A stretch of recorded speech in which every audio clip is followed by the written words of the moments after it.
Coming up on this week's episode of TechSNAP, more and more data breaches are leading to blackmail, but the stats don't tell the whole picture. We'll explain. Plus the latest in the Sony breach and the internet's wider reaction to the entire thing. Plus a great batch of your questions, our answers, a rockin' roundup, and much, much more on this week's episode of TechSNAP.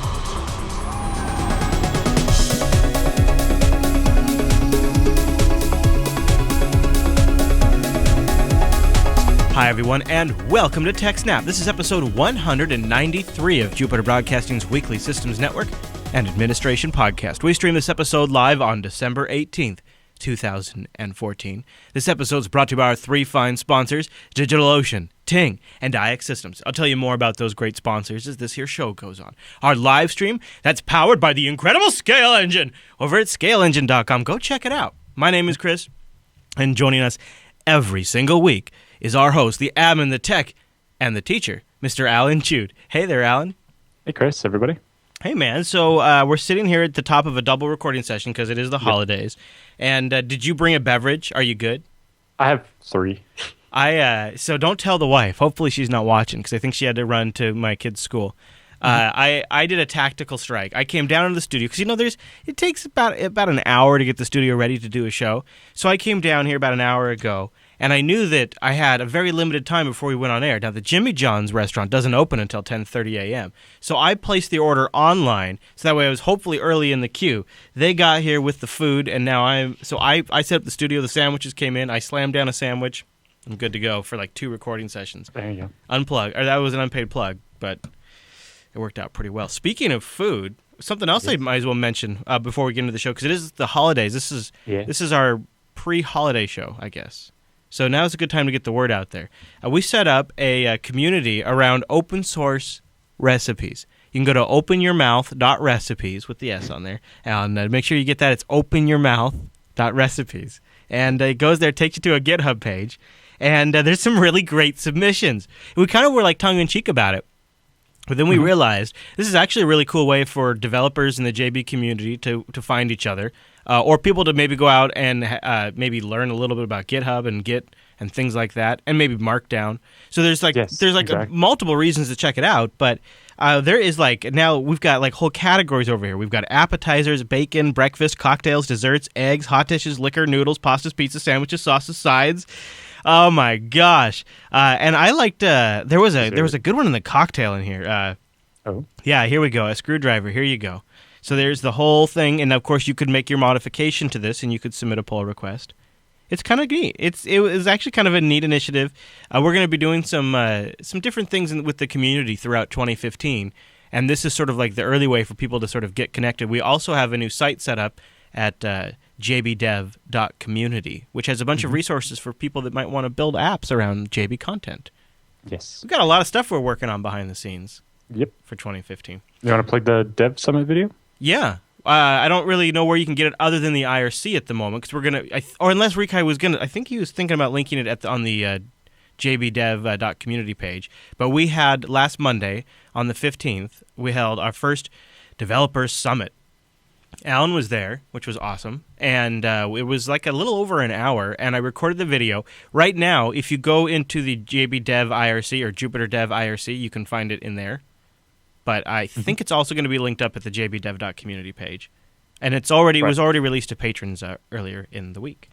So there's a lot of cool stuff we have going on, and if you want to dig into some of it, that Developer Summit video would be a good place to start. So, yes. Yeah, Rikai says it'll be up on the jbdev.community page in just a few minutes. So there we go. Perfect. All right, Alan. Well, we do have a lot to jump into today. We do. So let's start by thanking our first sponsor. We'll start there, and then we'll get into our first story, and that is DigitalOcean. Go over there right now to DigitalOcean.com and bring the promo code with you, SNAPDecember, so that way you can get a $10 credit. Now, DigitalOcean is a simple cloud hosting provider dedicated to offering the most intuitive and easy way for you to spin up your own cloud server that you get root access to. And DigitalOcean's going to, their setup, their system, their interface, you can get started in less than a minute. That's what's really cool is as soon as you think, okay, I'm ready to go work on this, or I want to try this out, or let's just test this, it really is great to be able to get started in less than a minute. And at it's just, when you're working on something, removing all those barriers to be like, oh, I need to set up a whole server to this. Like, no. No, yeah. One second, I can try it out and see what, and more work tends to get done when you can just try it out right while you're thinking about it instead of when the moment has it just keeps getting putting off. When the idea strikes you, you can go Exactly. you can go get it done, and it's not a big barrier to entry. Plus, it's only $5 a month and that's going to get you 512 megabytes of RAM, a 20 gigabyte SSD, one CPU, and a terabyte of transfer for $5. And they've got data center locations in New York, San Francisco, Singapore, Amsterdam, and London. And one of the things that I've heard that folks are doing is developing essentially their own little private network up in the DigitalOcean cloud, because you could have multiple droplets that all communicate using private networking on the back end for things like authentication, or maybe even like a FreeNAS or Open Media Vault. Backups or whatever you want to do. Database. Like there's a lot of possibilities, and you can create snapshots of your systems and redeploy them over and over again to save even more time. And they've got a lot of one-click applications too, a lot of really great stuff. And their community builds a lot of great apps around DigitalOcean. And that's because DigitalOcean is a straightforward API that you can either take advantage of or go check out their community section and look at a lot of the really cool apps that have been written. And there's an IRC bot that you can get to manage your DigitalOcean droplet if you're crazy. Once you authenticate to it, Yeah. And they also announced that after overwhelming demand, that they will be supporting FreeBSD in the first couple of months of next year. Yeah, man, isn't that something? Wow. So, yeah, I know, right? Well, and I think it's going to probably be a huge hit for them. So go check them out. They've got an amazing intuitive control panel powering it all. And also, they're doubling down on their tutorials. In fact, they'll pay up to $200 if you got a great tutorial, and their editing staff will work with you. We've got a link in the show notes for more information about that. So Snap December, give you a $10 credit, try out the $5 rig, 2 months for free. Be a great way to support the TechSNAP program as we sail off into 2015. And a big thank you to DigitalOcean for sponsoring TechSNAP. You guys are great. Lots and lots and lots of you have been checking them out and doing a whole bunch of cool stuff. In our best of episode, I might feature some of that stuff from the community. That's a good idea. Yeah. Okay, Alan, so I know we have a lot to cover today. Should we start with this hospital blackmail situation? Yes. So this is a story by Network World. A group of hospitals in Illinois is currently being blackmailed with stolen patient data. So the Illinois hospital says someone attempted to blackmail them to stop the release of data about some of its patients. So the hospital chain received an anonymous email asking for a substantial amount of money in order to prevent the release of the patient data. A sample of the data was included in that email as proof that they actually had the stolen data. Okay. The hospital said it immediately notified law enforcement agencies to try to get help. An investigation discovered the data retains to publics who visited the Clay County hospital chains of clinics on or before February 2012. So it doesn't seem to have any newer data, only data leading up to February of 2012, although they didn't say how far back it goes. A hospital representative declined to disclose how many people this involves, but said the data is limited to patient name, address, social security number, and date of birth. No, if it didn't have the social security number, that wouldn't be so bad. Yeah. It's enough now probably to do a little identity theft.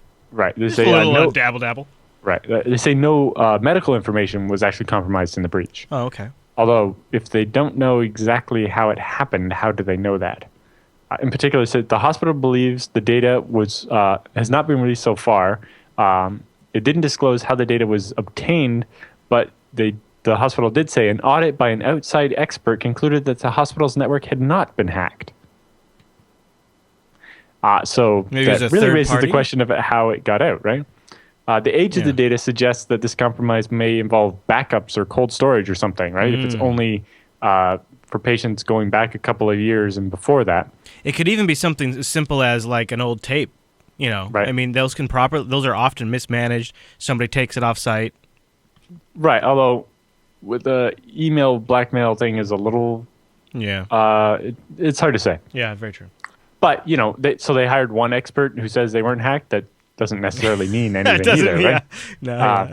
And it seems obvious that the data is kind of old, which is weird and kind of points you in a different direction, right?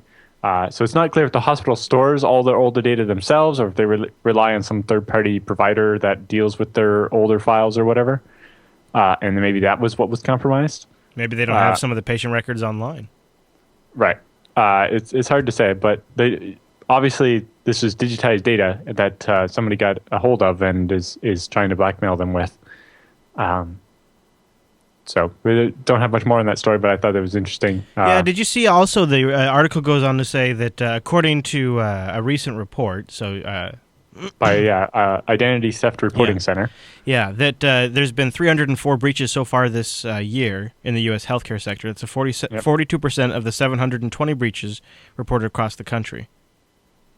So right. that's a 42% of the breaches are medical related ones. Well, it's 42% of the reported breaches. Okay, all right. Okay. But in part because of the massive breaches at Target and Home Depot and so on, the healthcare data only accounts for 9.7% of all the records that were compromised in 2014. But the other thing is because hospitals and healthcare providers and so on are under much stricter rules about disclosing breaches. Anything involving healthcare, if it's more than 500 people, it has to be publicly disclosed.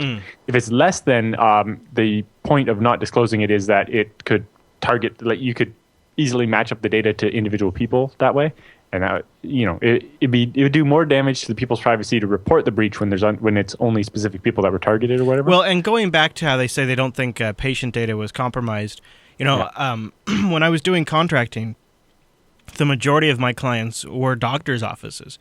And a lot of times, different applications had different databases by different vendors, and sometimes they were Microsoft SQL, and on the same system there might be some really old database. Sounds like this one is a billing database, yeah, and that's why it has Social Security information for collections and so on. I mean, on my clients that I'm thinking of, you could have breached that system and maybe gotten a Microsoft SQL database, but there could have been a completely different database software on there. A lot of times for HIPAA compliance or whatever, they would use a third-party company to actually do the complicated, the regulated storage of the patient data. Yeah. Whereas, their billing data is just an Excel spreadsheet or a SQL database. But right? I kind of like giving more thought to the idea that it was a compromised backup too, because I think... Well, just because of the age of the data. Yeah. That's what suggests that to me. Right. And that to me stands out. And then also, I think it's a super low-hanging fruit for a lot of... at least for a lot of companies, in my experience, when they're doing tapes, it usually was either you went all the way in and you got like a full-fledged service that managed it for you, or you did something like you got like a case that locks, and one of the IT guys would drive it down to another building or something like that, and on occasion it would get left in the trunk. When I worked at the power plant, I don't think there was any really sensitive data on any of this, but when the server admin guy came in at the beginning of the day for work, he'd walk over, pull the tape out of the bottom of the changer, pull the tape out of the bottom, label it with the date, and stick it in a cardboard box right beside the tape backup machine. Oh, yeah. And then only the one that got done on Sundays or whatever went off-site or something like that. So we literally would have like a system set up when I worked at a place for a long time where there was two buildings that were about 2 miles apart, and so one of the IT guys, it was his job, and I would fill in for him when he was on vacation. In the morning, he would stop at the one office, pick up the tapes, and bring it down to our building. And at lunchtime, he would take our tapes and drop them off at the other building. And he would just kind of very casually do it when he was going. And, sometimes at lunch he would forget, so maybe he'd do it later in the afternoon when things would slow down. And this was the offsite tape solution. Right. And well, for this one, even just thinking about security, is a cardboard box sitting beside the tape machine. Now, it's in the back of the IT department, but there are enough people that could just walk in and walk out with a tape.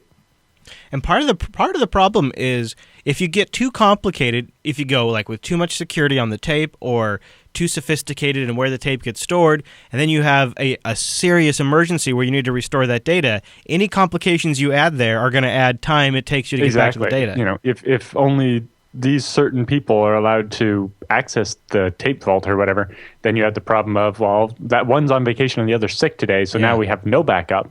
Or how do we get the backups? And it's definitely complicated. That's why services like TechSNAP are really appealing. Yes. So the other thing to mention here is, like we said, 42% of the breaches involved healthcare, but that's mostly because healthcare providers are required to report their breaches and other people aren't. Right? And so it's possibly that number seems artificially inflated, right? It's not that healthcare is necessarily more insecure than anything else, but they're required to report every possible breach. By default. Right. So a stolen laptop that might have contained some data, even if they don't know exactly what data it might have contained or whatever, has to be reported. Whereas at a company, a lost laptop doesn't get reported, right? Publicly. Yep. And so, you have to keep that in mind when you're looking at this number of 42% of the 720 breaches that happened across the country. That is an interesting way where that stat is going to get skewed naturally, and then because it's skewed, that's going to be played up, Yeah. That's a good catch. That's good for us to know. All right, Alan, any other thoughts on that story? Yeah, people need to have more secure storage. Yeah. What's the free plug? What's the BSD Now URL for TechSNAP? TechSNAP.com/BSD Now. So, I mean, seriously, it's one of those. It's like IX Systems. We've been recommending them since long before they were sponsors, and TechSNAP sponsors the BSD Now show. They don't sponsor this show. We don't get paid anything to say that, but it's still the backup solution that we both recommend. All right, so while we're talking about stuff, it's great and small and cheap. Yeah, and secure, and Well, yes, that's I guess the most important thing. Yeah. Well, and you've actually met the person that makes it, so you know that's interviewed him on the show. That's a positive. He was only willing to install Skype on his phone, not on his laptop. Lennart was like that too. Yeah, yeah. It's funny. All right. Well, let's talk about something else we recommend, and that's IX Systems. Head over to ixsystems.com/TechSNAP. Check out some of the amazing systems they have, powered by those great Intel processors. ixsystems.com/TechSNAP. I'm always checking out what they've got going on. They have a post up on their blog about TrueNAS replacing EMC and NetApp. Yep. Millions of institutions all around the world need enterprise features like snapshots, replications, corruption protection, software RAID, and many more. TrueNAS is a great solution for that. So they were running a series of webinars about that. And in the new year, they're planning a more extensive series that will cover a little more in depth, less just, here's ZFS, it's cool kind of thing, and more how to actually use it and so on, and how to take best advantage of it. That's really cool. So you probably, if you're interested, check it out on their What's New page. The series will be the benefits of ZFS, and it will feature a question-answer style interview with the marketing guy from IX asking questions of noted ZFS expert Alan Jude. Oh, hey, I know that guy. Yeah, that's really cool. So is it going to be like live, or is it like just a text Q&A? We're going to do. It's a video webinar. There'll be 2 or 3 of them done live, and then the last one we'll record, and that'll be repeated for people that missed the live ones. Is so cool. And then they should post them to their blog. And then when we're doing the IX spot, we could talk about your video on the IX blog. Wow, that is awesome. Go over to ixsystems.com/TechSNAP. Alan, didn't you have a little piece of hardware goodness there that you were going to show us? Just real quick. I know you talked about it. The hardware's already gone. But this is more about the tender love and care that hardware gets, really. Well, yeah. So, we just had like Cyber Monday or whatever a couple weeks ago. And so I ordered hard drives from Amazon for my storage here. But we also had a new client at Scale Engine. We needed more storage. So we had our big server we bought from IX that we hadn't completely filled with hard drives because we needed to save a bit of money at the time. So we're like, well, we'll only fill it, 5/6 full of hard drives. Right, we filled 30 of the 36 slots with hard drives. So I asked for a quote on the price of the hard drives, and because I was like, well, if I'm just buying the hard drives, probably not going to make that big of a difference. But IX was actually cheaper than Amazon and had the better warranty. Oh, nice. So I was like, definitely go with. That's a win. But it turned out that the hard drives I ordered from Amazon and the hard drives I ordered from IX arrived on the same day. And just looking at the boxes and the difference, I was like, really? Yeah. So, the ones from Amazon came in the original box from the manufacturer. Yeah. Which is, a little square box, and it had these little plastic, yeah, I've seen it. Papery plastic thing that holds the hard drive in the middle of the box so it doesn't get bumped around too bad or whatever. And then IX ships them. So the box is padded at the bottom with this acoustic foam. Dude, right? You could put that up on the wall, help with the podcast. Exactly. And then the hard drives are slotted in these foam bricks. Yeah, it looks like a giant toaster. The size of a cinder block. Yeah, it is. It's exactly like the size of a cinder block with toaster slots. It perfectly fits a hard drive. Like it's tight enough, but not too tight. So the hard drives are slotted in here, and then more of this foam on top. Oh, awesome. And so there's like more than an inch of foam in every direction all the way on the hard drives. So it doesn't matter if the delivery guy is like kicking the box. If he's in a rush or something. It's not going to cause a problem. Yeah. But, they use FedEx, who treat the boxes a little nicer anyway. Yes, it was great. And, when we bought the server originally, they came packed the same way, except for they had actually gone to the trouble of taking the drives out of the static bag, putting them in the drive carrier, and then stuffing that drive carrier back into the static bag and then into the slot in the foam brick. So not only are your drives safe and comfy, but you might even have a little better podcast sound in the future. You never know. Yeah, but for the day we got the server delivered, we just had to slide the hard drives in. Stefan showed up at the data center expecting having to put in like 112 of those little screws in every hard drive. Yeah, and put the cages on there and whatever. Yeah. No, I had to do that for the new drives because they had sent the carriers with the server, almost it was like a year ago now. But that only takes a couple minutes. They pre-installed the cages. Yeah, they pre-installed the carriers for the drives we bought with the server. That is nice. And still put them back in the static bags, which is actually kind of difficult. The static bag is barely big enough, but they made it work anyway. Yeah, they must have been in the zone. But yeah, they take that little bit of extra care, it makes a big difference. Yeah, white glove. Well, yeah, it's that, but also like we talked about the QA process, right? Is that they don't just ship me the hard drives from how they got them from Western Digital in the box or whatever. They took the effort to actually test the drives and make sure they work. Because, as we've seen from studies from Backblaze and Google and other people, if hard drives are going to die, it's usually within the first 48 hours or even the first 24 most times. So they run it for 2 or 3 days and make sure that it's going to survive. And only the good hard drives actually make it to you. That is so nice. Yeah. It saves you so much time. ixsystems.com/TechSNAP. And thanks to IX Systems. Hey, so while we were talking, Rikai got the jbdev.community page updated with the Developer Summit video on there. So if you want to see what we're working on, it's up there right now towards the top. Plus, you can find links to all other kinds of goodies on there at jbdev.community, where we have that Summit video that Alan and I were talking about at the top of the show. Okay, Alan, so Sony. Where do you want to start with the Sony coverage this week? It's kind of all over the place, but I guess the headline really is that they have apparently canceled the release of the movie that started the whole controversy. Yeah, The Interview. Yes, so The Interview about the assassination of the leader of North Korea. Yeah. And that was apparently what people were all the hackers used as their motivation or whatever. So apparently a couple of big cinemas said they weren't going to air it because the hackers had made some threat alluding to 9/11 or something. And it's like, yes, because somebody can perform a terrorist attack at 18,000 separate locations at once. Right. That makes sense. But it definitely seems like Sony is trying to play the victim and kind of play it up at this point. Some of their quotes are a little ridiculous. But anyway, so yeah, they canceled the release of the video, and they say, we are deeply saddened by this brazen effort to suppress the distribution of a movie and in process do damage to our company, our employees, and the American public. Oh. Yes, the American public is damaged because they didn't pay to see your cheesy movie. Yeah, I feel a little damaged.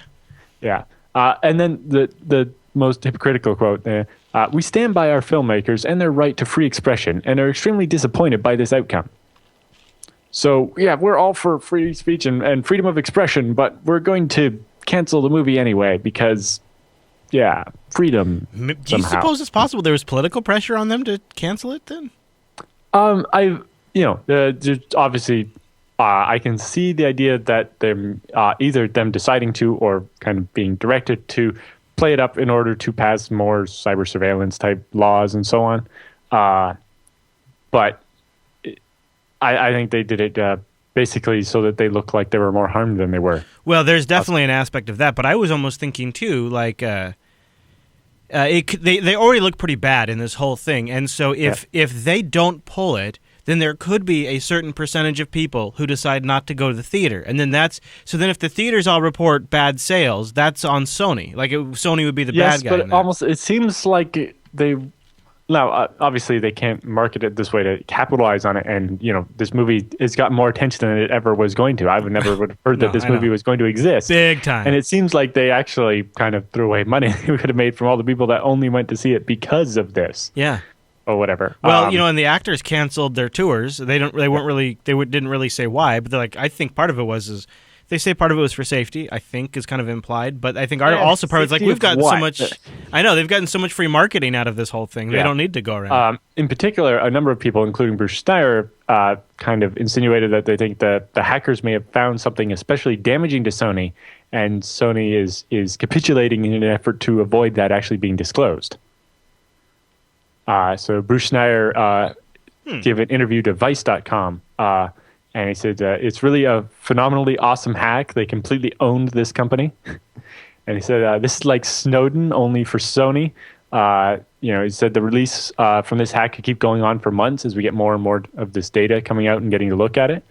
And there's some really interesting stuff I'll talk about later in the story. Schneier also says that it seems to suggest that the hackers will soon leak something that will look very, very bad for the company. Earlier this week, Sony sent a letter to news outlets reporting on the leak, saying that they could face prosecution for downloading the stolen information and for disseminating and so on. Schneier says that letter was a signal that the worst is still to come. Right? Sony is only going after the news places, trying to get them to stop downloading the data and looking at it because they know there's something in there that, if it got out, would be really bad. Right? It's not the gossip that they're worried about, I'm sure. And so Gawker.com has a copy of the letter that I think it was Hollywood Reporter got, because Gawker hadn't got one yet. But they posted about it, and then at the bottom they had to change the message that, well, we've got a copy of this letter now too. But Schneier says, the fact that they sent that letter tells me there is still stuff to be found that Sony is terrified of. There's some really bad stuff in there, stuff they did, stuff they said, stuff that's illegal. Someone from Sony is going to jail for this. And they think that's why Sony's capitulating in this case. To try to preemptively save face? More to try to mollify the hackers and get them not to release that bit of data. Okay. Now, the chance of that not happening seems fairly low to me. Yeah. They definitely seem to be very much in favor of antagonizing Sony. But, if it plays it up for a while, it'll be interesting to see. What could be in there by this point, though, that wouldn't have been discovered? Well, they claim to have gotten how many terabytes of data, and they released... and I guess not all of it's been released yet. Right, okay. Yeah, okay. Only fractions of it. And on like Twitter and Pastebins and so on, they've been claiming there would be a big Christmas surprise or something, so it'll be interesting to see what happens. Yeah. But about the specific stuff, the claim about terrorist attacks and physical violence and so on, they talked about the threatening letters to the family. There's no proof those came from the actual people that did the hack and not just people that took the leaked information and did that.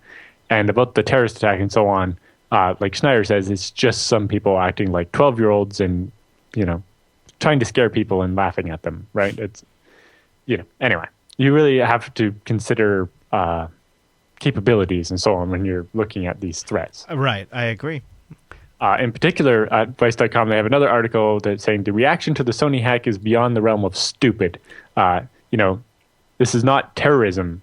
They're trying to call it terrorism or cyber terrorism or whatever. Yeah. It's like, well, there was no violence, so how is it terrorism? It's like they stole the script for the new James Bond. Yeah. That nobody died. You could kind of stretch the definition of terrorism because they're trying to scare Sony into doing something, but in this case, it's really more blackmail than terrorism. And so I really don't like the idea of classifying this as terrorism or cyber terrorism or anything like that. And, apparently the White House is coming out and going to actually blame this on North Korea. Yeah. And it's like, based on what evidence? Oh, you're not going to tell us? Right. Yeah. It's just getting all kinds of ridiculous. There was an article in the New York Times last night about it, and they just two anonymous officials familiar with the matter were sourced. And if they're anonymous, how do we know they're actually familiar with anything? Well, and here's like at the end of the day, or they're familiar with the government's want to promote the idea of a cyber war against North Korea. You know what they're going to do, right? Is eventually they'll just release this movie. It'll probably be later in 2015. So Sony will. This will be. So you mentioned like how Schneier, I think it was, that said Sony's kind of playing a victim here. This is going to be in that victim column. So we've had all of this horrible things happen to us. Plus, we couldn't release our movie on Christmas Day. This is yet another cost of the cyber attack, And it will. And in the New York Times article where they say that it is North Korea, they also in that same article say this is the most devastating cyber attack ever to take place on U.S. soil. So there's a lot being played here. So devastating in that Sony lost some money. Right. And it was embarrassed real bad about saying things about people. Like making racist jokes about President Obama. And the employees, info that got out that's the worst part. But yes, and that's unfortunate for those and also, people. But that's Sony's fault for storing it in a spreadsheet. And if you buy into that they stole movies and put them on pirated sites too, which is another cost, right? So it's as if the movie wasn't going to be pirated if it wasn't for that. I know. But you can see how all of this is going to get added up as the cost of this cyber. And now we will have this as look at the cost of a cyber attack. So you could say this is the most costly attack, but devastating is the wrong word. That's what the New York Times called Nobody died. Yes, but they're obviously have a mission, as it seems. Yeah. Or they have a certain bent they would like to put on the story. Yeah.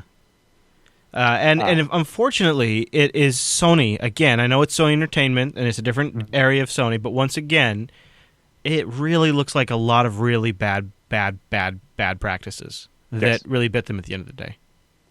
So to get into that part of it a little bit, we heard about, the day after the hack was announced or whatever, that Sony shut everything down and people were couldn't forced even to use use pen and paper but part of that might have been a little less in their control than we thought. In particular, the malware that was used apparently includes a wiper, which was erasing the machines after they were done. So they went and stole the data, but then also destroyed it. Yikes. So possible Sony actually lost some of their data if they didn't have good enough backups. So Cisco's Talos security team has some analysis of the wiper malware that was used in the Sony attack. Yeah, this is great. So they have an article here where they, tearing it down and following the TCP stream back to some stuff. This is really neat. So they got quite a good analysis of it. And then at the end, of course, being Cisco, they're like, well, this is our different appliances that would detect this attack. Right. Blah, blah, blah, blah. If you had a Cisco firewall in place. If you had a Cisco AMP, then the funny one is that there is a separate story on ThreatPost about a bug in the AMP and bad things happening there. Oh, but anyway, really?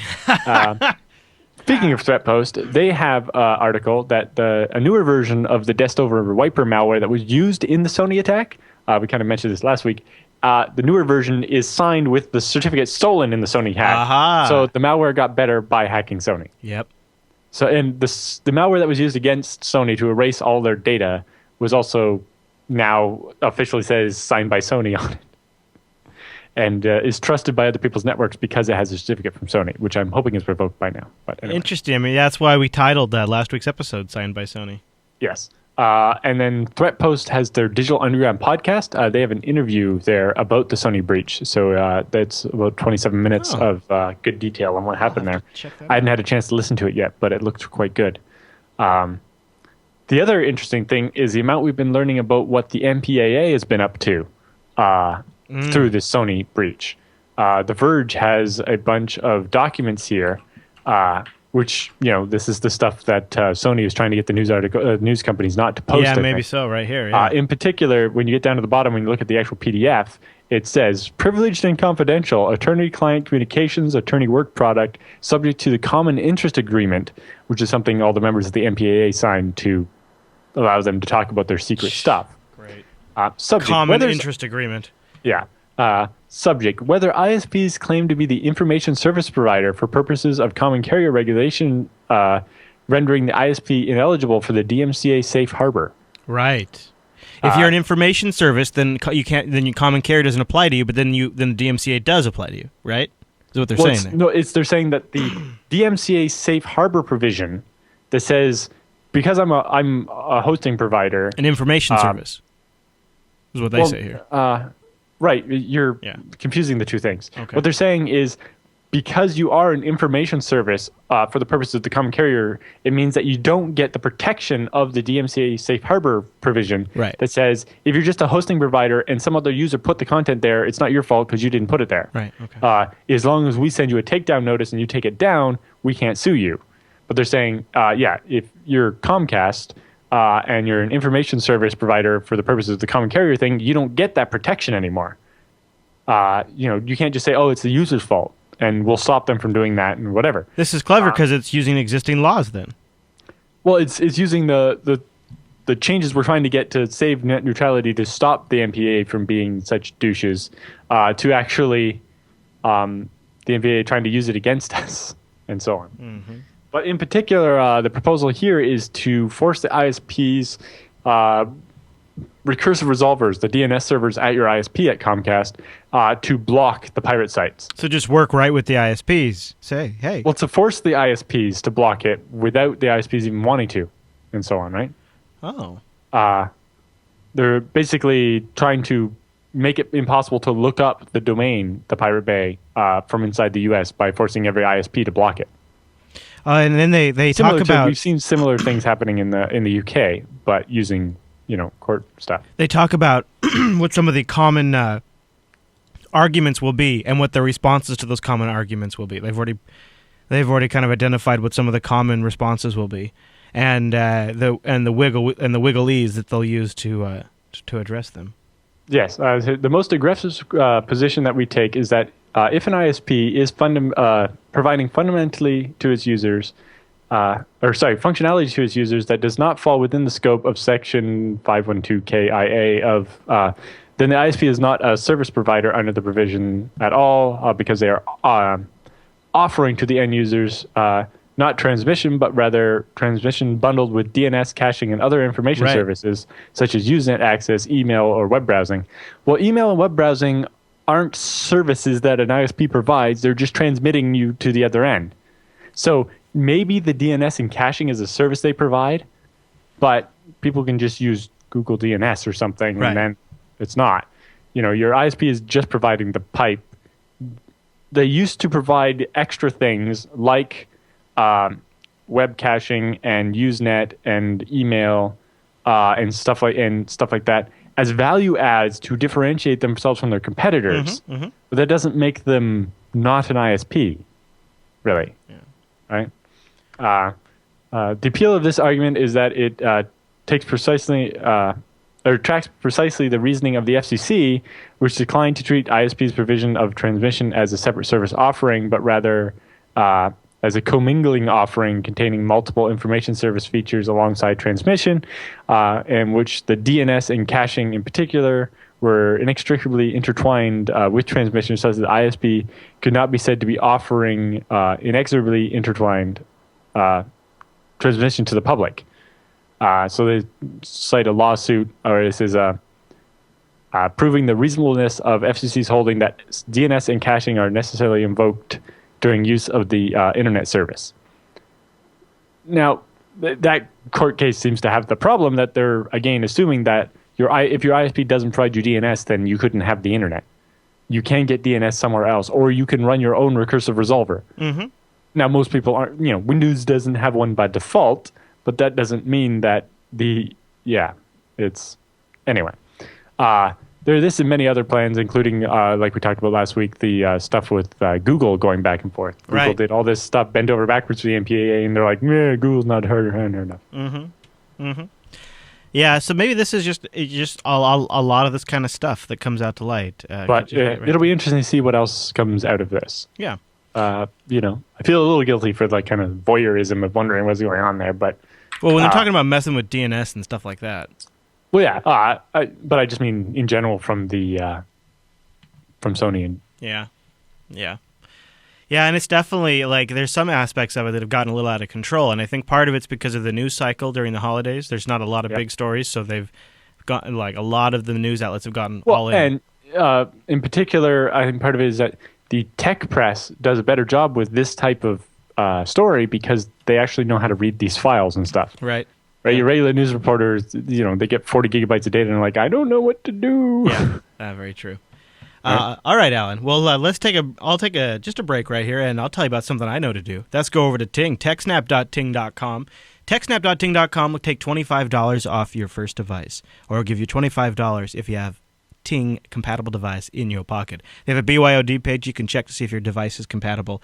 2015 is going to be an awesome year for Ting. So right now, they're offering up to $150 per line that you have to get canceled. You take that, you combine that with our $25 credit, and you're going to have your Ting service covered for quite a while. Now, here's what's great about Ting. There's no contract, no early termination fee, and you only pay for your usage. It's $6 for the line.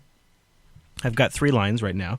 And then you just, whatever you use, minutes-wise, messages-wise, and data-wise, that's what you pay. The dashboard makes it really easy. The average Ting bill works out to be $26 a month. $26. That's amazing. And if you think about it, for smartphones, that's a really good deal. Plus, Ting has no-hold customer service. So if you ever get stuck, you ever have any troubles, you can call them at 1-855-TING-FTW. But you'll probably be able to get most of that with their dashboard. But like I said, so not only does Ting have that early termination relief program that's really great, but they're also rolling out GSM support in early 2015. This is going to be really big because you'll be able to take advantage of both CDMA and GSM all within your Ting account. Manage it from your Ting dashboard, and it's just pay for what you use type service. I think it's going to be really neat. And they've got the coverage map up. You can go check it out. And they got some blog posts about it. And that's cool. But Ting crazy. They're also rolling out, very early stages right now, fiber optic internet service. Well, this is Ting's parent company, Two Cows. But yeah, they're looking at rolling out a fiber optic internet service to compete with Comcast in Virginia. I think this is the first target market. In particular, they said when they did their research, everybody who's launched gigabit fiber service to people's houses has had more demand for the product than they ever expected. And so they're like, well, that seems like it's obviously something people want.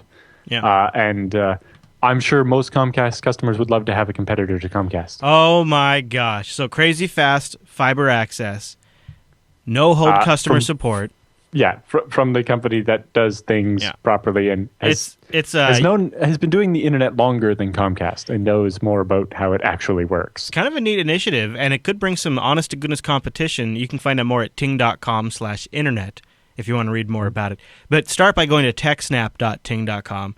That way, the TechSNAP show gets credit for your visit, but you also get that $25 discount, and then you can get started with something great. They have a lot of really fantastic devices. Go check them out. Everything from really great value feature phones to the latest and greatest Android phones, or just a SIM card for that Nexus 6 that you buy from the Google Play Store. TechSNAP.ting.com. And a big thank you to Ting for sponsoring the TechSNAP program. Congratulations on the fiber optic internet to everybody at Ting and the Two Cows company. Yes. And we'll keep an eye out. Why are they not starting in Canada? Bastards. Why are they not starting in Washington, Alan? That's what I want to know. Yeah. TechSNAP.ting. They're starting it around the University of Virginia, apparently. Yeah, that's fine.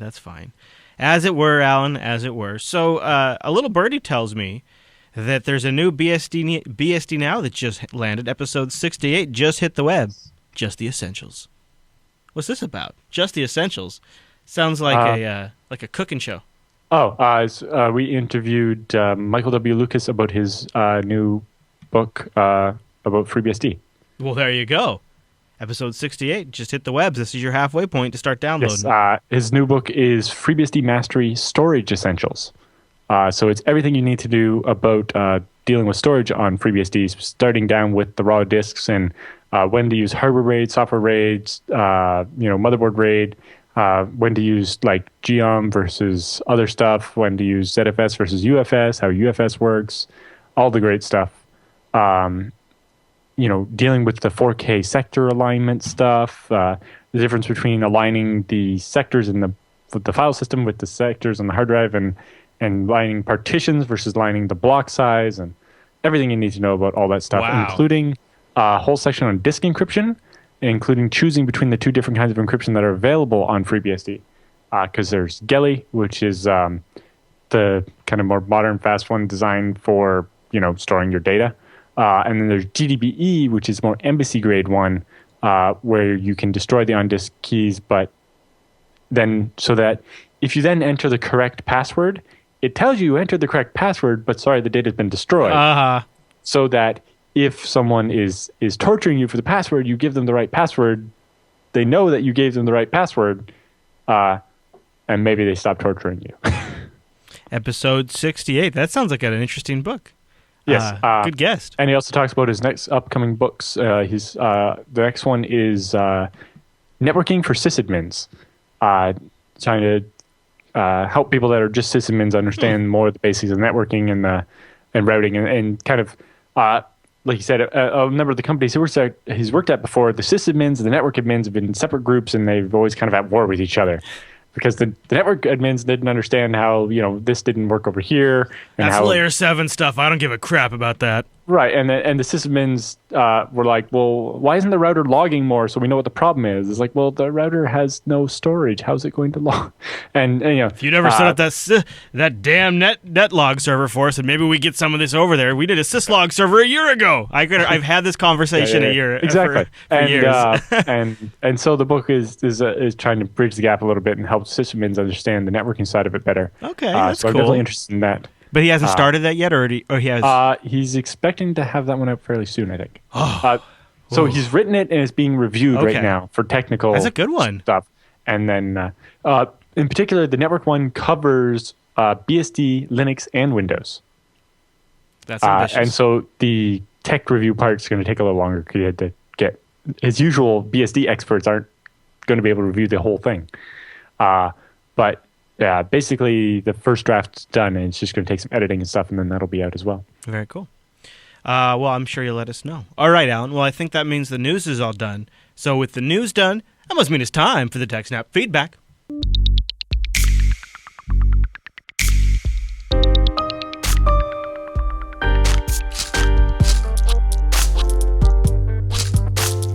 Thanks for sending your emails to TechSNAP at JupiterBroadcasting.com or popping that contact link at the top of the Jupiter Broadcasting site, or even better, starting a thread on our subreddit over at TechSNAP.reddit.com. Our first email comes in from Coffee Guy with a firewall question. Here we go, Alan. Buckle up. He says, I've been running an old IBM X Series server for about a year, mostly as a file server, and I use Subsonic heavily. I'm running Crunchbang because I'm comfortable with Debian, and I like having a lot GUI, even if I hardly ever use it. It has 2 NICs, and I've decided it's time to make it into a hardened firewall. pfSense seems like an obvious choice, but I'd like to retain its current functionality. Probably the Subsonic server. I only have 2 gigs of RAM, so I'd like to keep it light. Should I look into a hypervisor solution? Is there some Linux-based firewall I can snap into my current setup? I'm hoping Alan can point me in the right direction. Love the show, and have a happy holidays. Coffee Guy. I don't know anything about Linux firewalls. Sorry, I can't help you there. Yeah, so, I mean, well, he could just Subsonic? He could just use IP tables, I suppose. So Subsonic is an online web-based server-side media player. It does like media management, podcast downloads.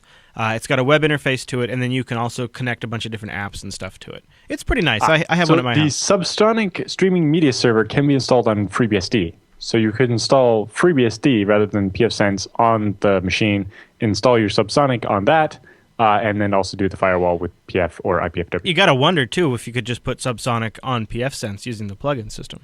Subsonic's pretty popular. I don't know that much about the pfSense plugin system. Yeah, I don't either.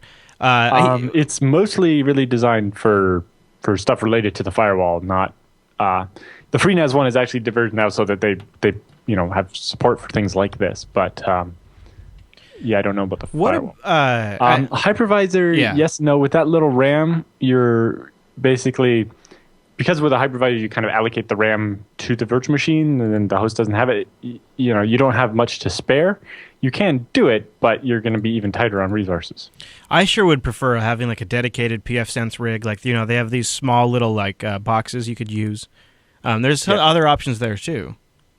Right. Yes. If you get a small machine like a PC Engines or whatever, or one of the tiny Atoms or whatever, and using that.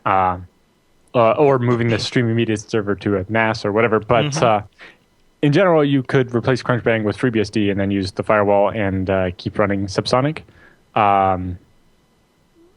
Or you could look at a hypervisor, and then you could run, And you can also, if he's really... If you put the Zen hypervisor on top of that Linux there, then you could run a pfSense and a VM on top of that. Because the pfSense doesn't need much RAM. No, it doesn't. But you'd probably want to pass through the 2 NICs or whatever, and then it depends on your hardware. And it's an older X series, so it probably doesn't support that. So you'd be limited performance, but if you're routing less than 100 megabits in each direction, it's not going to be an issue. For Linux firewalls, I've also gotten a lot of letters of recommendation for IPFire, which is sort of a pfSense-like download and deploy distro. So good luck, Coffee Guy, and let us know how it goes. Next email comes in from Leon, and he says, "Hello, I love the TechSNAP show. You give me insights into how the IT world spins. In my company, I'm the graphic designer, but because there's no one here managing IT, I also do our IT. Our company slowly grows in personnel and in devices that are connected to the internet, like printers, computers, servers, NASs, phones, tablets. Soon, I'll have more than 256 devices on the network. So, here's my beginner question. How do I set up my network and assign IPs when there will be more than 256 devices? So devices will not be able to get to the 192.168.1.xx IP. Will devices be able to talk to each other? On the flip side, how can I set up my network with just IP management so that devices can talk to each other, or at least directly? I think he's a little confused. So you're saying if the devices can't talk to each other, at least directly. So can you please give me a quick overview of how to set up an internal network where there'll be 257 devices, or maybe there's even 1,000 devices? I hope you can give me a good overview of IP management so I can keep learning through Google. Keep up the good work, and a Merry Christmas. So what do you think, Alan? Yeah. So that's what a subnet mask does. It controls which addresses are in the same subnet and which addresses are in a different subnet. To get from one subnet to another subnet, you need to go through a router. And then, if your router then decides whether or not you're allowed through and so on. So in general, what you can do with this current case is, he's using a /24, right? 255.255.255.0, which gives you 254 usable addresses. Now, to grow that, you can switch to a /23 or 255.255.254, which now gives you 510 usable addresses.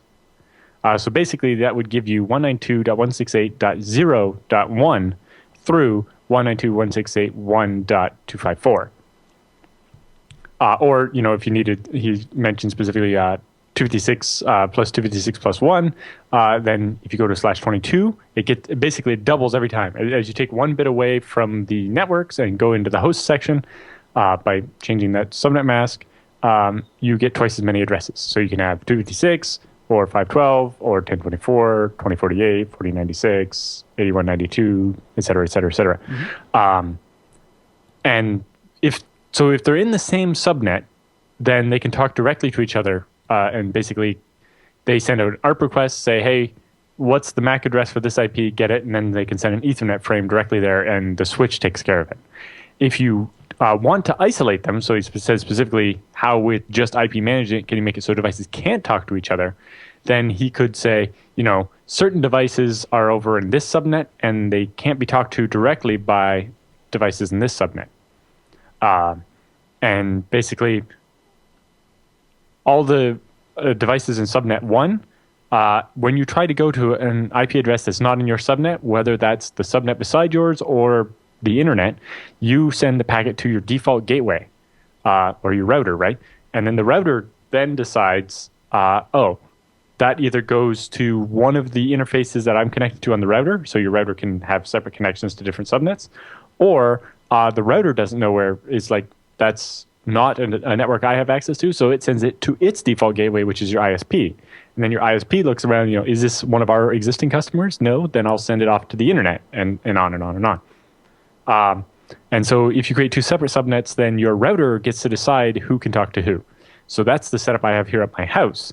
I have one subnet for upstairs, and that's where all my personal stuff is. And there's one subnet downstairs for the office. And there's actually a third subnet for servers.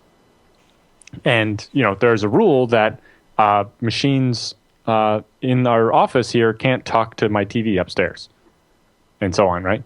I have a personal file server and a work file server, and you can't access my personal file server from the office, right? Because our pfSense says only people in this subnet are allowed to talk to that server, or, this machine in the office is allowed to talk to my personal file server, right? My machine in the office is, but the employee's machine isn't, and so on. So in general, if you just change that subnet mask by 1 bit, then you will create a subnet that can hold 510 devices instead of 254 devices, and that will solve your problem. Mm-hmm. of course, because of the way it works, you're in the second half of the bigger subnet, so your subnet would grow forward instead of backwards, right? So instead of being 192.168.1.blah and .2.blah, it'd be .0 and .1. But that's not that big of a deal. If that does conflict or whatever, you'd have to move, and you could use .2 and .3 or something to that effect. All right. But basically, that's what the subnet mask does, is it controls which IP addresses are in the same broadcast domain versus which ones aren't.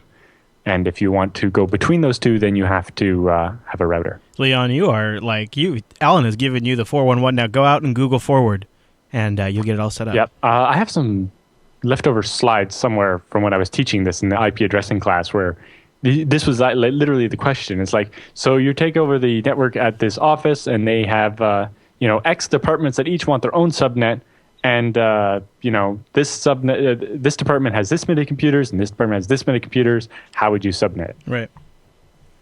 That's a good one. Mm. I think Ethan here has a question that is 1-bit networking, 1 part firewall. Let's see here. Let's get into it and find out. It's about isolating a server. I know that much. He says, in my company, we would like to set up our own cloud with OwnCloud.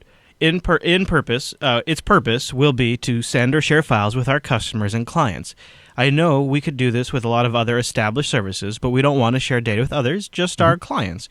How can we isolate a server located in our company with OwnCloud installed to be accessible only through the internet? It can't be accessible through the intranet.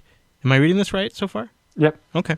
Some sort of isolating the application from the rest of the internet with other applications. In addition, will this help to prevent spreading possible hacker intrusion? Will it help if OwnCloud is installed on a separate physical server, or does a virtual server provide enough of a safety if OwnCloud gets compromised? Can a virtual server also be configured that it can be accessed from only the internet? Thanks for the insights, Ethan. So it sounds like his goal here is to prevent island hopping. So if someone does hack their own cloud, they can't then get to inside to the internal network at the rest of the company. Mm-hmm. So can be done with a virtual server, probably better with a physical one, but either way. And basically this comes down to, the firewall and the IP address you assign the server. You basically have to give it an address in what's normally in a network topology called a DMZ, or demilitarized zone. It's basically mean this is a part of the network we don't trust, right? It's just the part with our public internet IP addresses, right? So I'm assuming their company has more than one public IP address, and one of those would be assigned to this OwnCloud server, and it would only have access to the router to go out to the internet. And they'd have to create a rule on the router to make sure that that machine can't connect to the internal network. Yeah. The complicated part will be, by the sounds of it, they actually do want people inside the company sitting at their desk to be able to upload files to it. So that'll be a little trickier, but that's basically a stateful firewall rule saying that inside the intranet is allowed to connect to the cloud server and upload a file, but the cloud server is not allowed to initiate a connection into the internal network. Yeah. It's basically just, obviously you could put it in its own VLAN or whatever, but generally you would put it in the VLAN that's what's called the DMZ, and it only has access to the internet and not the internal network at all. I have a similar setup here. There's the internet-facing interface on all the servers is in DMZ, VLAN 300 on my network, and they can only access the router that goes out to the internet. Now, some of them have a second network card, like physical separate network card, that's on an internal network that goes between those servers. But again, that one is isolated and can't reach the office LAN either. It's, again, a separate VLAN. I think we have a theme for some of our episodes this week. Folks that are finding themselves in the role of managing an IT infrastructure that's beginning to grow a little bit beyond their current grasp. But Benjamin writes in, he says, due to cutting costs at my organization and employees getting laid off, one of them who was laid off was our only IT guy. Now everybody's doing his or her job to their best ability, including me. I started to read some IT news, and I've also started to listen to your show. In the news, I read that Google will prefer HTTPS over HTTP. We have several websites. What kind of certificates do I need to buy? Is it extended validation certification or a domain validation SSL certification or an SSL certification? We can buy just one for all of our domains, or we have to buy each one for each domain? What encryption type and key exchange do we have to choose when purchasing the certificate? I don't know if you've already talked about certificates in your past shows. I just started to listen not too long ago. I don't know about your answer policy if this type of question gets answered on the show, but I hope you'll answer mine. Thanks, Benjamin. Yes. Okay, so there's SSL certificates, which basically prove the identity of a site. And then there are basically two different ways they do that. The first is called domain validation. So basically what that means is you prove you actually own the domain. So they look at the email address that was used to register the domain, send it an email, you click the link, you prove that that's your email, and therefore you get the SSL certificate. This is to prevent, me from buying the SSL certificate that for JupiterBroadcasting.com and being able to make a spoof site. Mm-hmm. But that technically that validation isn't all that strong, but it's good enough for what most things use. So then, mostly because that became a commodity where you can get a domain validation SSL certificate for like $10 now. The registrar or the certificate authorities came up with extended validation certificates.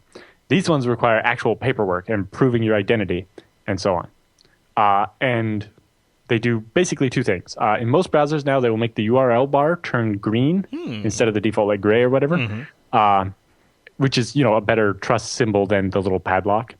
And when you click the little link or whatever beside the green bar, it will contain the details of your company. Like it'll actually say the address of the company. So if you look at an EV SSL site, you'll see not only the green URL bar, but it will say this is the name of the corporation and their address and so on. And it's supposed to make you feel more secure in shopping with them. The prices for those vary from like $150 to like $1,000 or $2,000. But you can get, so basically if you're doing a lot of if you're doing e-commerce, you might consider the EV SSL. But in general, your regular $10 domain validation SSL is fine. Now he has a question about all your domains or each domain separately. It depends on a couple of different things. In general, each domain requires a separate certificate. There are certain certificates, blanking on the name now. It's like Universal Communications something. They do sell certificates that can sign multiple domains, but they cost quite a bit more money. Depending on the number of domains you have, it's usually cheaper to buy a bunch of the separate $10 ones than to buy the special ones where you can have multiple domains. Those ones exist almost exclusively because of Microsoft Exchange email server. But basically, a certificate has a list of the domains that it's allowed for. And the advantage to one of the certificates that has multiple domain names on it is that all of those can run off a single IP address, where normally each SSL site requires a separate IP address, or did in the past until we came up with the SNI, or server name indication. But for backwards compatibility, most places still use a separate IP address for each SSL certificate. And so the advantage to the unified communication certificate is that you can have multiple domains on one certificate. But that doesn't really work if you don't own all the domains. So if for all your domains, then you can get one certificate that covers them all. But every time you want to add a new one, you have to reissue the whole certificate. It gets a little sloppy. And the reason you don't see that used more is because most web hosting providers are hosting sites they don't own, right? And so that doesn't really make sense. There's also what's called a wildcard certificate. We use these at Scale Engine, where you can get, say, star.scaleengine.net. So that's one certificate you buy. They're about $100, and they cover all the subdomains that you can create. Only to one level, though. So they don't cover something.scaleengine.net, just something.scaleengine.net. And that's very handy if you want to create a lot of them. For example, we use it because we actually have, for our reseller system, each reseller gets their own subdomain, or each customer. And so that one certificate can cover thousands of subdomains, all ending in .scaleengine.net. So those are the main types. There are your domain validated, and then your wildcard, which is again domain validated but covers all the subdomains too. and then you have your extended, and they also have extended wildcard. And then the unified communication one is multiple domains on one certificate, which can be helpful and save IP addresses, but rarely seen outside of Microsoft Exchange email servers. Well, Benjamin, good luck. He asked about encryption types and key exchange. Yeah. Those are really not considered much on when you buy the certificate.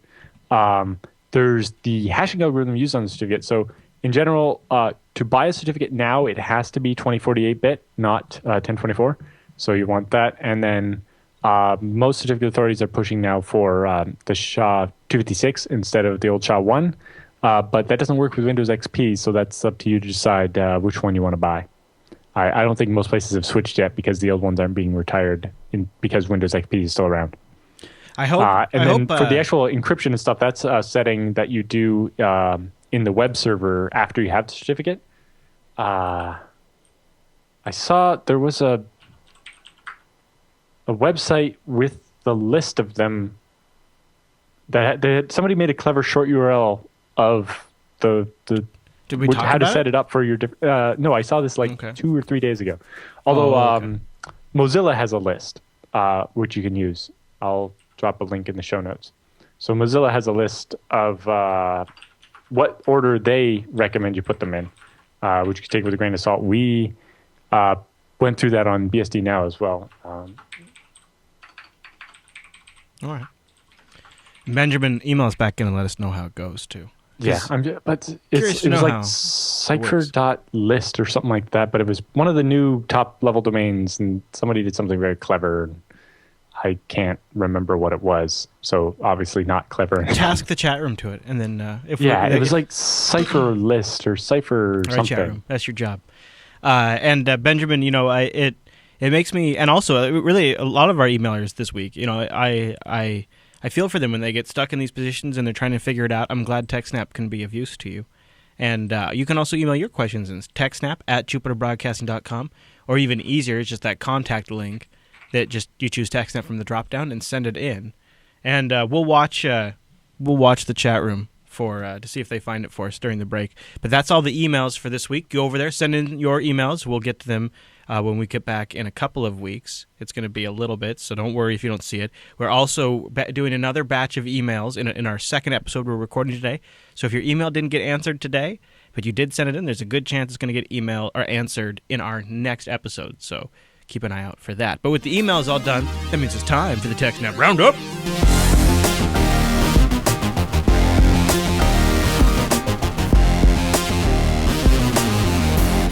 Welcome to the TechSNAP Roundup. Yeah, that's what that crazy music means. Now, the Roundup are stories that just didn't quite fit at the top of the show, but we still want to go over them and give you some links to follow up on your own after the show. And a lot of these links were powered by our subreddit over at techsnap.reddit.com. Like this first one. Somebody remembered that I begrudgingly am still a Viber user. Mm-hmm. And Viber got themselves in a bit of trouble on Twitter this past week when trying to call out ESET, the makers of ESET antivirus. Or Nod 32. So you see, if you scroll down a little bit in the story, you see there's this, they tweeted a picture, and it's ESET giving a warning saying, hey, the object download.cdn.viber.com/cdn/desktop/windows/Viber setup is the win32/toolbar.search suite and is a potentially unwanted application. In particular, every time when you install it, it starts doing stuff without asking you and so on. So you have the option to either disconnect it or allow it to continue installing. So Viber tweets an image of that warning box in big red letters, I'm guessing done with MS Paint, hashtag ESET sucks. Yeah. And then tweeted, we suggest you uninstall ESET and get a better antivirus. Buggy software keeps reporting a threat in Viber. Hashtag ESET sucks. And ESET responded, as you say in the show notes there, with an uppercut. They say at ESET, sorry, Viber, but privacy of our customers comes first. Viber does silent downloads and sends statistics without asking. Hashtag ESET doesn't suck. Oh. And then they post a code snippet from Viber showing them connecting to service.viber.com and posting to the install_statistics.php and returning a bunch of information about your machine without asking you to do that. And also to start actually, the helper class is actually called helper HTTP download in silent. Yeah. So it's pretty hard to claim that it's not silently downloading stuff. Now, Viber says, look, we're just pinging after a successful installation with the little stats so we know where people are installing at. And they say that notice when Firefox wants to do that, it asks you if you would like to do that first. Yeah, that is the difference. It's not very nice to assume that that people want other people to know they're installing Viber and so on, right? Yep. It's you can't have an implicit opt-in for something like that. I agree. Oh, Viber. Why you gotta call them out like that? We stand by our original comments and request that ESET stop blocking Viber unnecessarily. But if you weren't such an ass about it in your tweet, maybe they would have been more willing to work with you. Yeah. They did kind of like take the first strike. Like literally, we suggest you uninstall ESET and get a better virus. Yeah, and then hashtag ESET sucks. So they're trying to say it's buggy. It's no, your software is spyware. Sorry. Yeah. All right, Alan. Next story in the roundup. Yahoo plans to disclose all new bugs it finds in 90 days. Within 90 days. Yeah. So basically, they're modifying their procedures a little bit. So normally, with responsible disclosure, you would wait until the other place has patched it and is ready for the news to come out. But Yahoo put a hard limit on that on 90 days, so that if it's not fixed within then, they're like, well, the chance of this being exploited by somebody else and people not knowing about it is a greater risk than people finding out about it before the patch. Makes sense. Yeah. Old Yahoo. All right. There's a lot of different outlets reporting this one. Supposedly it's Russian malware that's already hit over 100,000 WordPress sites that use a plugin. I'm forgetting the name of the plugin now at the time that we're doing this. But it started rolling out over this last Saturday and Sunday, and it started happening very, very fast. Google's already blocked 11,000 domains to try to curb the damage. And researchers are warning that it'll be... it's a slideshow plugin called Slider Revolution. Yeah, that's what it was. Thank you. Yeah. Slider Revolution has issued an update that fixes the problem, but... Yeah, there you go. Gaming site Dolphy.net was one of the first infected sites to fix the problem by removing the code and going behind a firewall. I didn't know that they hit that because that's actually a site I frequent. Well, there you go. So that was happening over the weekend. Mm-hmm. All right, Alan, the hunt for Red October. Yes. Also, there's been one that's been going around. I guess it's not in a roundup, but just a quick mention. There's one torrent locker that's been encrypting people's files and holding them for ransom again. Yeah. But apparently it has something to do with torrents. Anyway, yes. So the team behind the Red October Advanced Persistent Threat Attack is back with a new one called Cloud Atlas. And Threat Post has a write-up about that. That's catchy. I like the names here. Well, it's based off movies again. I'm not sure what the... I like that. That's a good way to go. So, yeah, we'll keep an eye out for that. All right. This next story had me facepalming earlier this week. Verizon's new encrypted calling app that does end-to-end encryption, kind of not so end-to-end. What's going on here? Right. So the company that makes it, called Cellcrypt, says, when asked about the fact that this end-to-end encryption that's supposed to mean nobody can listen in on your call happens to include a government access option. And the vice president of Cellcrypt disputes the idea that building technology to allow wiretapping is a security risk. So it's a secure encrypted call, but we have a way to break in and decrypt the call. Yeah, look, that's not going to fly for Chris. I'm sorry about that. They say, quote, it's only creating a weakness for government agencies. He says, just because a government access option exists doesn't mean other companies can access it. It also means that it doesn't mean that they can't. Like, not having a back door means that people shouldn't be able to access it. Having a back door means that certain people can access it and other people have the potential to be able to access it. Yep. And over time, more people will figure out how to get to that back door. Exactly. And what's the point of end-to-end encryption if there's a hole in it on purpose? And, also if the point is to keep the government out, why then is doubly doomed? Well, I agree. Maybe they're taking a page from Canadian telcos who envision a surveillance-ready network. according to government documents, yes. right? Oh, well, in particular, that they're ready to offer it. Oh. So the government has passed legislation that isn't as strong as it was originally going to be, but basically the telcos are like, oh, we're ready to provide you with all this extra surveillance stuff just so you won't legislate to force us to do something even worse. But in particular, it's a little sly because, only the really big telcos can set up this really big thing to provide surveillance for the government whenever they want kind of thing, where the reason why the telcos are all of a sudden so eager to do this is it basically blocks all small competitors from trying to keep up. Right. Because if you're a smaller competitor or someone trying to break into the market, you can't afford to build this giant surveillance network on top of your infrastructure. Yeah. Right. Or to purposely build all your infrastructure with holes in it. Whereas, if you have huge piles of money and you can charge your customers to install the surveillance, it's easy. And so the telcos are eager to see this rules adopted because it means that there will be no new entrants to charge them or to compete with them. How do you feel about it? Not very happy. Yeah. Well, not much you can do, I suppose. Well, my internet doesn't actually run through that. I'm not. I don't go through any of the major telcos.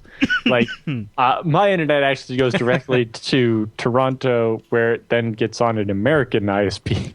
That wasn't what I was expecting. Where it gets on an international backbone that I trust more than any other big telco in the world. So.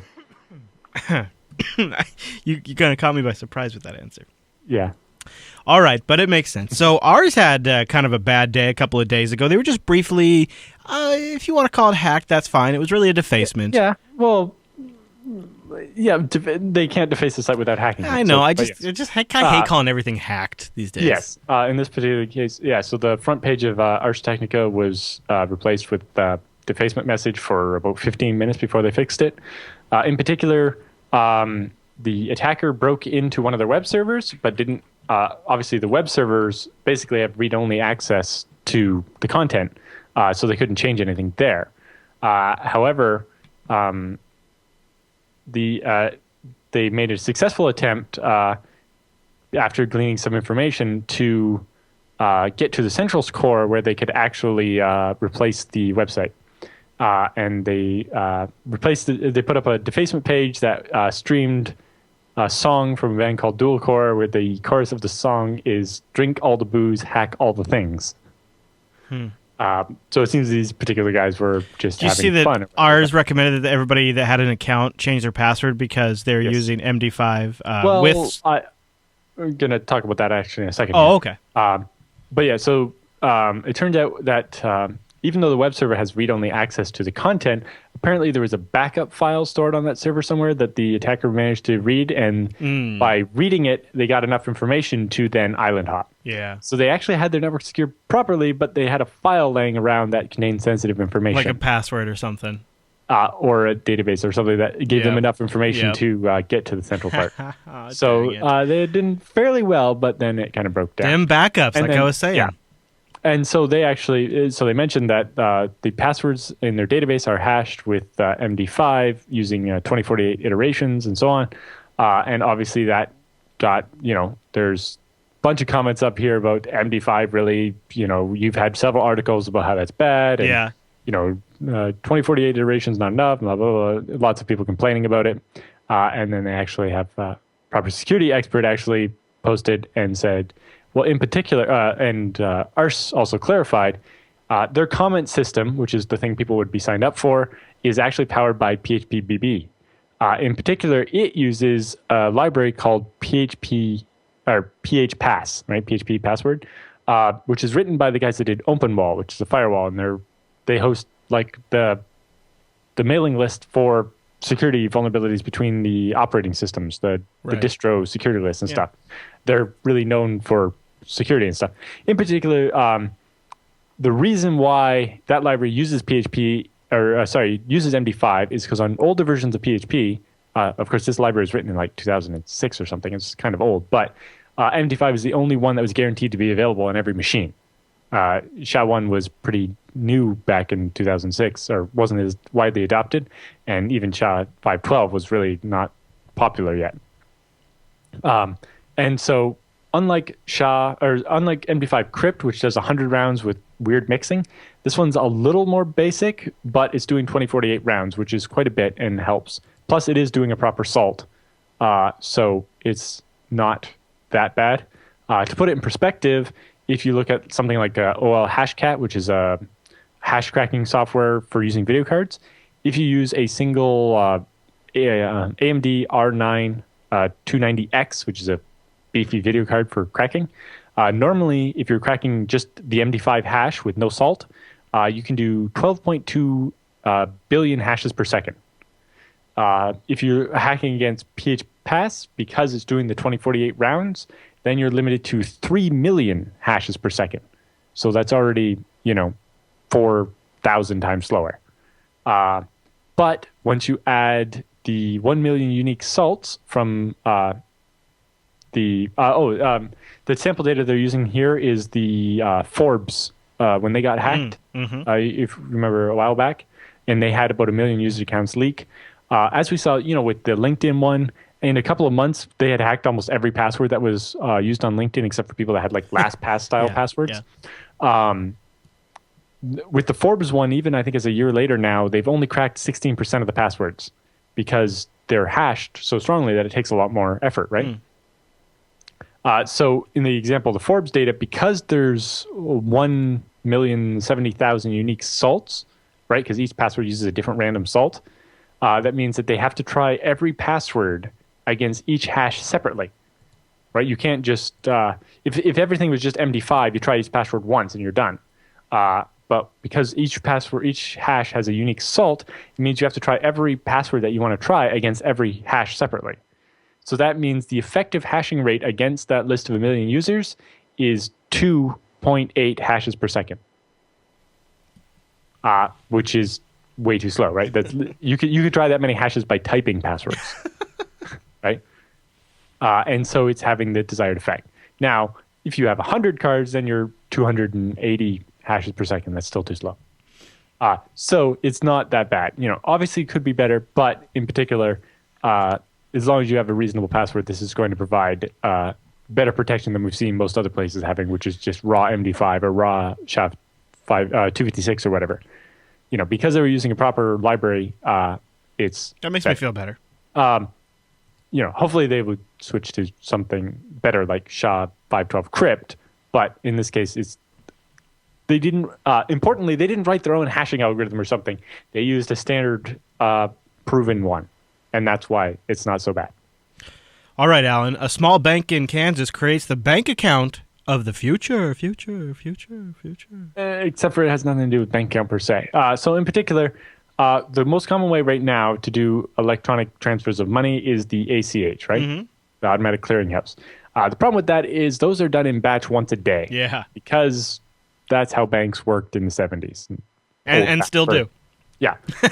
So basically, if I want to send funds, I file a thing. That night, it gets cleared. And then the next day, maybe it shows up at the bank. And then a couple days later, the money's finally where it needs to be.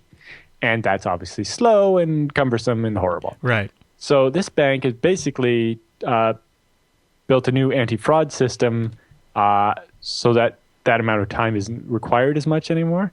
And in particular, they're just going to tie it to the clearing network they used for ATMs, right? When you put your card in an ATM and take money out, it disappears from your account immediately, not 2 days later like an ACH. Right. So they're like, well, we could use that network to do large transfers for businesses and stuff and have it done instantly. It's like, why hasn't anyone thought of this before? Yeah, really, seriously. In Canada, we actually have a service. It used to be called CertaPay, now it's called Interact or whatever. And where you could do this for emailing money to people. You could do up to $1,000, kind of like a PayPal-like transfer between people. I used to use it to pay my friend for computer parts when he had a computer store. And basically, it was a federated system. So it was supported by every bank in Canada because it's based on the ATM network, right? So you log into your bank's website and say, I want to do a transfer, put in the person's email address, come up with a secret question and answer, amount of money you send. It used to be instant. Then they introduced a half-hour delay for their fraud system. But then half-hour later, they get an email, click a link, log into their bank's website, pick their account, put in the secret answer, and they get the money instantly. But in general, I would say that I'm surprised this hasn't been done before. Yeah, no kidding. Now, it might need some changes. Normally your ATM transactions are limited to, like, depending on your account, but like $700 or $1,000 or something. To prevent if your card gets stolen or whatever. But it definitely seems like having instant stuff happening would be great. I'd love to see this reach something like Stripe, which I use for credit card processing. Because yeah, no kidding. Now they delay 7 days and then send it, but even after they send it, it takes a couple of days to show up.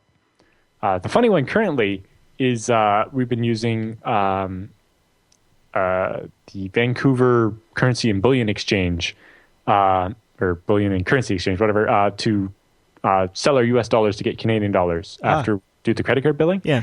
And the money for the deposit of the Canadian dollars shows up a day before the withdrawal of the US dollars because of the ACH system. Huh. Because it takes longer to process US ones because something. You know what, Alan? That's a little cattywampus. Yeah. Well, because then it makes my bank account look like I have a lot more money for a day. Because I've gotten the deposit of the Canadian dollars, which are currently selling for Canadian dollars worth less. So the US dollars sell for more than one Canadian dollar. And the US dollars haven't disappeared yet. Ride the float. We were just talking about PHP BB. Yes. And I guess they've had a little bit of downtime this week. Or what's been going on over there? They found an intrusion on their servers and pulled everything offline in an abundance of caution. Oh, so they've just posted a third update today? Yeah. And so looking back, they say on Sunday, December 14th, several of the web servers powered in phpbb.com were compromised. Upon discovering the ongoing attack, we immediately took our network offline and performed a thorough investigation, which is continuing. At this time, we'd like to ask everyone to follow basic security protocol. If you were using your phpbb.com or area51.phpbb.com password for anything else on the internet, you should change to unique passwords. Your personal PHPBB forums are not affected by the compromise. The compromise wasn't done through PHPB. So they said they're rebuilding their servers from the ground up to verify the integrity of all their data, and the process likely takes several days. And they say, and then they have an update 2 days later, which is yesterday. They say, at this time, we're proceeding with recovery efforts and have some additional information. We have confirmed that the initial entry was made via a team member's compromised login details and not a result of a vulnerability. Okay. So they got hacked because an individual user who has privileges on their system was hacked or lost their password or something. Say the attackers were able to obtain access to phpbb.com and Area 51 databases, meaning this user information, including hash-salted passwords, was compromised. Additionally, all login attempts at Area 51 between December 12th and December 15th were logged in plain text. So it seems the attackers modified the forum to actually write down the plain text passwords so they could steal them all. So if you logged into Area 51 between the 12th and the 15th, they got your password and anything you did in plain text. While the hashing algorithm utilized in PHPB will make it difficult to obtain these passwords, again, that's the PHPASS that we just talked about for Ars Technica. Yep. You should not take any chances. If you're using your phpbb.com or Area 51 passwords anywhere else, you should change them, and obviously you'll reset them on PHPBB's side when they come back up. They said we will provide full details, including the steps we've taken since the compromise once they're done getting everything set back up. Back up in operation. Wow. Good luck to them. And maybe the person that got them had to pay a little more for that malware or that kit that they bought, because according in this case, they didn't use it at that. They they stole some of the I was just trying to do a nice transition, because according to a new updated study by Dell SecureWorks, costs on the black market are going up. Yep. So they did a report back in 2013, and this is their updated one for 2014. And they're talking about the cost of various things. Not crazy prices, though. Not crazy. Right. Well, even with the glut of credit cards we've seen from Target and Home Depot and PF Chang's and so on, the average price of a Fulls, which is a credit card including name, address, phone number, email address, date of birth. So you get the identity and the credit card. Yeah, everything you need so that you can answer all the right questions and so on. I'd like a Fulls, please. Yeah, the average price went up by about $5 compared to last year, so it's sitting at about $30 instead of $25. $30, and I get a credit card and an identity. Well, you don't really get it's not the same as buying an identity, but you get all the information so that you can pretend to be the person to make the purchase. Yeah, exactly.